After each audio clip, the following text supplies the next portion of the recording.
another comment the other day where he goes, by the time I'm done speaking, he's reading off teleprompters. He's not like doing what I'm doing right now, which is what we call no notes. Oh, I've got a good no notes story for you, but he's reading off of a teleprompter, and he gets up there and he goes, by the time I'm done with this speech right here, 210 million people will die of COVID. And I go, wow, that's like 60% of the country. This is a serious pandemic, considering we're going to have 210 million people die in the next, his speeches are like an average of 4.5 minutes long, right? So in the next 2 minutes, you're going to have 210 million people die. I mean, guys, this is their best and brightest. I mean, think about this. A couple weeks ago, he came out and he said, under Brock and I, we lifted 700, you saw this, right? 740 million women out of poverty, Brock and I. That's like, it's a lot of women, considering there's only 350 million people in this country, and I'm pretty sure half of them are guys, right? So the fact that you lifted 740 million women out of poverty in the United States, that's a lot of, you did a really good job. You actually deserve to be elected president if you were able to pull that one off. Guys, this is what we're running against. I mean, it's actually amazing if you think about it, right? I mean, everybody talks about Democrats versus Republicans. Guys, this isn't, as much as we laugh and as much as we like to have fun, this isn't Democrats versus Republicans. Guys, this is right versus wrong. This is right versus wrong. If JFK were alive today, he'd be right there, right in the front row, right here today, 100%. He'd be 100% on this team. Guys, you have a party.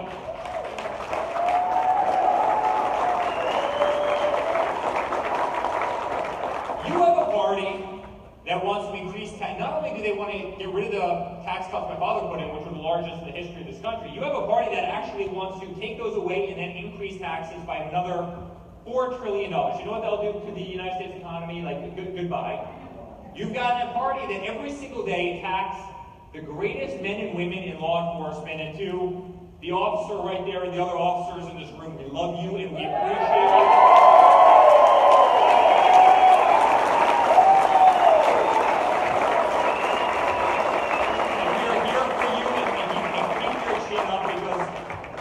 The vast majority, call it 99.9% of people in this country, we love you and we appreciate you, and thank you for keeping our streets safe.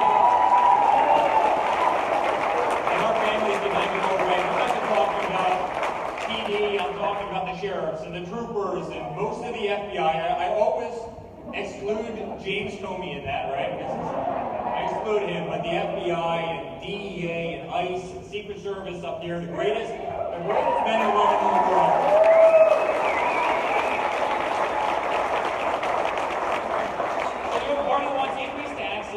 Trillions of dollars, bankrupt our economy. You have a party that wants to spend $100 trillion on a Green New Deal, bankrupt our economy. You have a party that has spent more time focusing on how to ban plastic straws than on how to fix education, literally. I mean, that's their other focus. Kamala Harris came out the other day and she said she wants to limit the amount of red meat that people eat.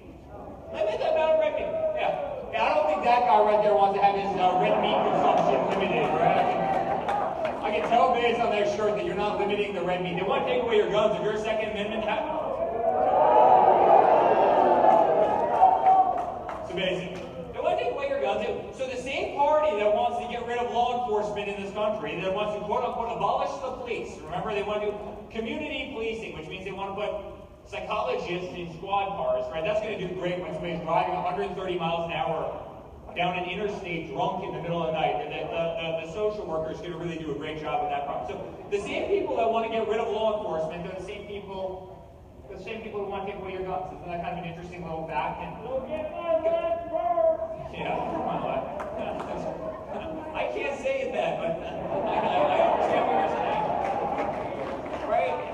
And they want to take away faith. I mean, if you're somebody who believes in God, they want to take away faith. I mean, they're happy to keep liquor stores open, but they want to keep your churches closed. And for all the beautiful kids here, and I see that beautiful little, hold him up. Thank you for that sign. Black Voices for Trump. I love it.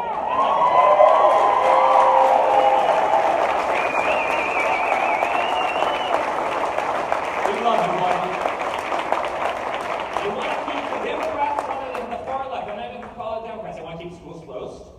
And they want to keep churches closed, and they don't want school choice. I don't know why they don't want school choice. Why can't, as a mom, why can't you or my wife or our kids or me or any of us Why can't we choose the schools that our kids want to go to? Why can't we have school choice? Guys, this is a crazy party. This is a crazy party. You know, again, plastic straws. This was their focus, right? Kamala Harris's focus has been plastic straws. When you look at San Francisco, when you can't walk your kids to school without walking over a hypodermic needle, you have massive homelessness, you've got the highest taxes in the world, but yet you have rampant crime. It's really amazing how that works, and this is what the party's focused on. And you look at my father on the other hand, right? My father wants the greatest military in the world. One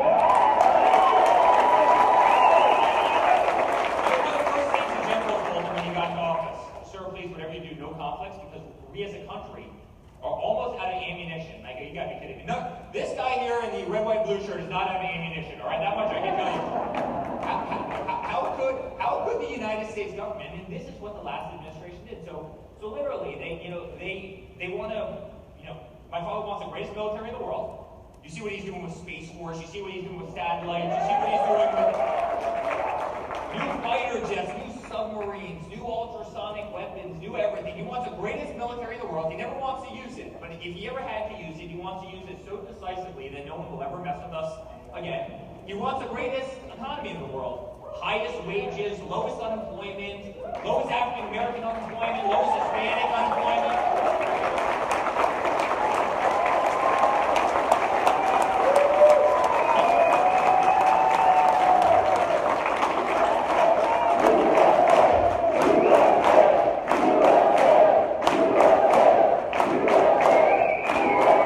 And guys, just look, honestly, move your raise your hand if you have a 401k or an IRA. Raise your hand. Go look at it today. Just do me a favor. Go look at it today versus the day my father took over. Just look at it today. What, up 50, 60%? I'll give you a little statistic. Under Obama and Biden, in 8 years, the Dow Jones went up by 4,000 points. 8 years, 4,000 points. In 3.5 years under my father and Mike Pence, 3.5 years, half the amount of time, the Dow Jones has gone up by 12,000 points. Think about that.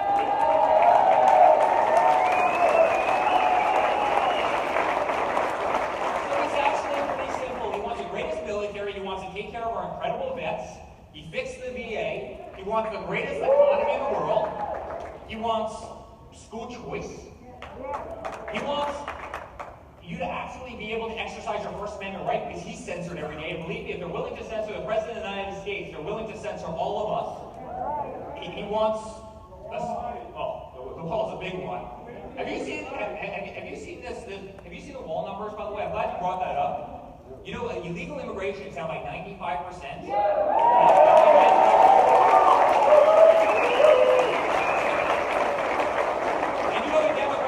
know, the far left has actually said not only do they want to stop building the wall, but they actually want to, have you seen this? They want to take down what's already been built at the wall. Think about that.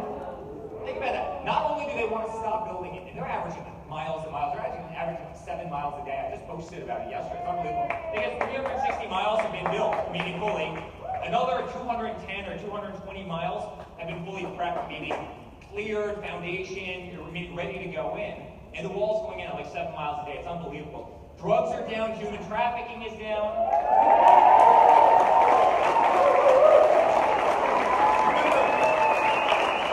Remember, the far left wanted to protect the border. They wanted to protect the border using drones. Millions of dollars worth of drones flying above as they watch people come over the southern border.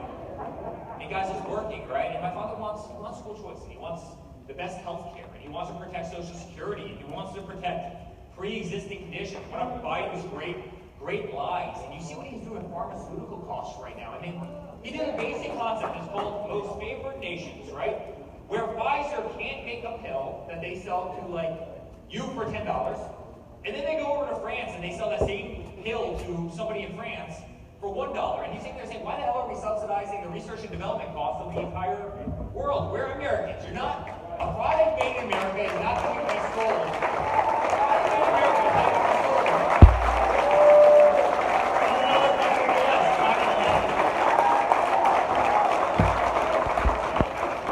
And guys, that's what we're doing. That's what we're doing every single day. And I'm telling you, we have more enthusiasm right now than we've ever had before. You know, I've been all over Wisconsin and North Carolina and Pennsylvania and everywhere. We have more enthusiasm right now than we ever had before. In fact, I'm heading to, I have a flight in an hour hour to Minneapolis, actually.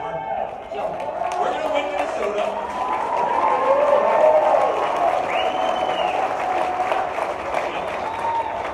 So flying out, we have rallies all over Minnesota today, but guys, I'm telling you, we're going to win this thing. We're going to do it for this country. We love the American flag.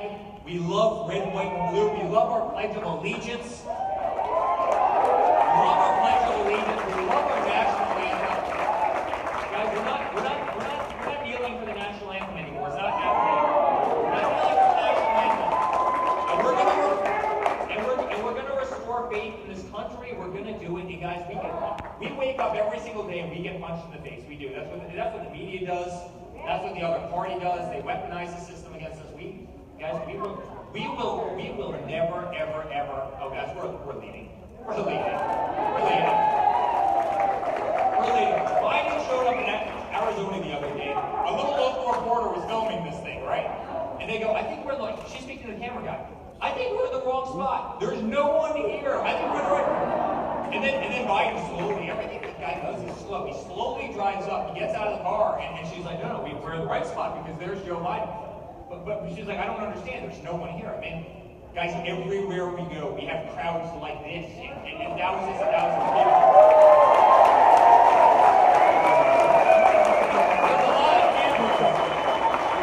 There's a lot of cameras in the back of the room today, and I am saying this on camera. We are going to win the thing.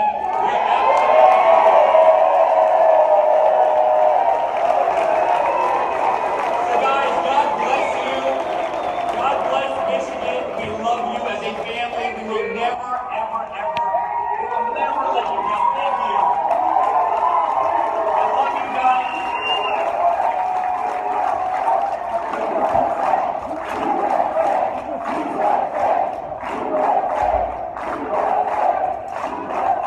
Guys, we will never let you down. I love you. I love Black Voices for Trump. I love you. Thank you for bringing your beautiful kids out here today. And guys, in 22 days, we are going to have the greatest victory. It's going to be so much fun, and I love you.